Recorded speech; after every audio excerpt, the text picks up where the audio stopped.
We dismiss history at our peril. Liberty Nation Radio with Mark Angelides.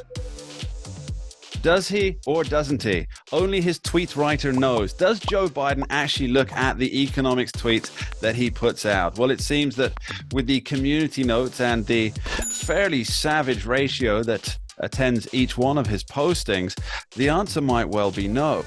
We're joined by Andrew Moran, Liberty Nation's economics affairs editor and general all-round fount of knowledge when it comes to economics, is here to tell us whether Joe Biden knows, writes, or even understands the tweets that he puts out regarding the economy. Thanks for coming in, Andrew.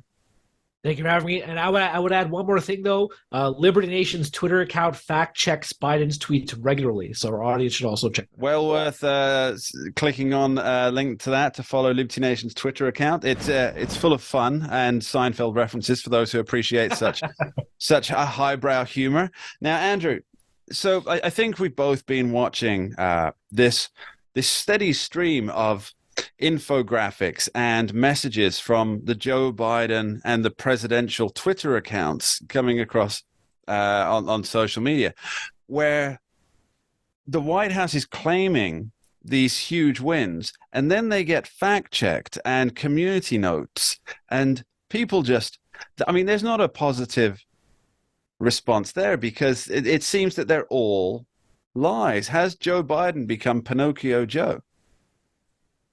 Well, what's great about the internet is that everyone has access to all this data and you can just easily fact check what the administration says. So in one tweet, the administration will say, "Oh, look how much inflation has come down." But there are many things to that argument. One is that, well, cumulative inflation has been 15% since Biden became president. Real wage growth only now turned positive after 26 months. The rate of inflation is not falling; it's just rising, albeit at a slower pace. So all this information is just being skewed and misconstrued. And one of the things I love watching is when the administration claims, "Oh, look at all the jobs we're creating," and then it's just a blatant misrepresentation of data. Saying the most popular one is, "Oh, my administration created 13.5 million new jobs." But if you look at Liberty Nation's Twitter account, it fact checks that thing and it says, "No, not really, because 13 million of those were returned to the economy. New jobs, maybe at most, the administration oversaw about 3 million. So all these things, I mean, it's frustrating. But I will say the Republicans there too, under Mike Pence, he tweeted something similar after the first few months, and saying, "Oh, we had a record job creation in April," but it was just jobs that were returning to the economy because things were gradually opening up. Yeah, it seems that the devil is very much in the detail of these things, and there's the old saying, there's lies, damn lies, and statistics, and they seem to be, the administration seems to be going for the trifecta on those lies, things. Damn lies, and Bidenomics. And Bidenomics. Now, I still maintain to this day that you were the first person to use that in its correct form.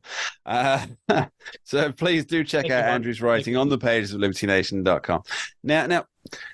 The reality is that we live in an age where such messaging it's really almost impossible to get one by the public, because there are so many people. Obviously, there's far fewer people that follow Joe Biden and still follow Donald Trump's Twitter account, for example. But that's still millions of people who are there, and they're waiting for the president or the president's chief Twitter writer or handler, whatever you prefer, whatever term you prefer, to drop some kind of nonsense.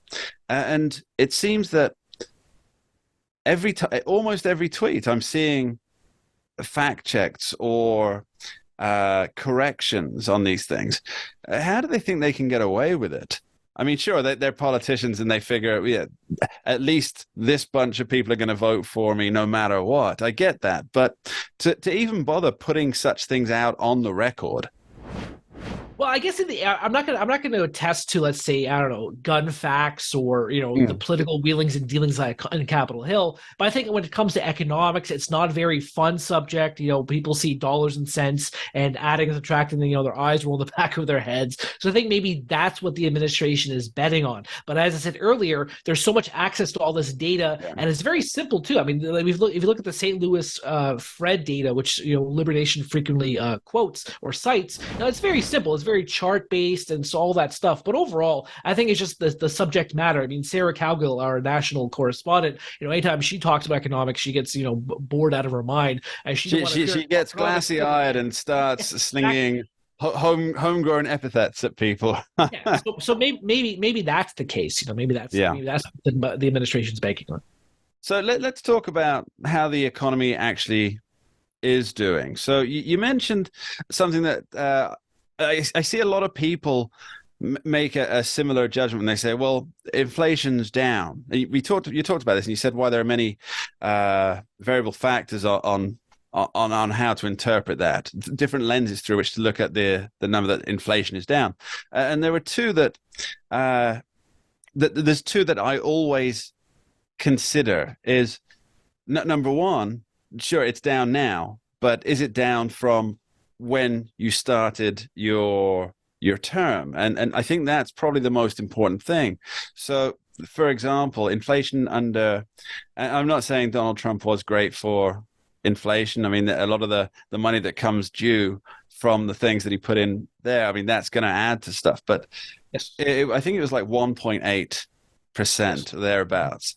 And then now we're celebrating that it's 3%. I mean, I think many of our listeners have read 1984, and chocolate rations are going up from 5 grams to 3 grams next week. Okay, so there are a couple of points when you talk in your comments here. So first is that in economics you have something called the base effect. I warned about this on your program a few months ago, saying how the high level inflation, when you look at the base effect of that, of course, it's going to come down dramatically in the numbers. So let's say June 2022, the inflation was 9.1%. So of course it's going to be the following year's numbers going to be a lot lower than that 9.1%. Second thing too is that also what I wrote on LibertyNation.com is that there are a lot of renewed price pressures within that CPI report. So you have food inflation still around 6%. You have renewed price growth in beef prices. Electricity costs still up. Gasoline is starting to rise again. So there are many aspects within the CPI that's starting to experience this upward trajectory once again. Yeah, it seems that it's a very picky measure, as you mentioned in one of your recent articles, that the housing cost was just removed and swiped out of there to make the numbers better. And then, of course, who cares how much linen pants cost when the price of food has gone through the roof? And it's really a question of figuring out which ones are the most important to the everyday American. Andrew Moran, thanks ever so much for joining us. Much appreciated. Thank you for having me. We dismiss history at our peril. Liberty Nation Radio with Mark Angelides. Don't get caught up in the media madness. Join our movement for free thinking and free speech at libertynation.com. Publishing news and analysis 24/7 with original articles by our team of authors who tell it like it is. Join us each week for online TV shows, The Uprising Podcast, and Liberty Nation Radio. We believe in free thinking and free speech. We are libertynation.com.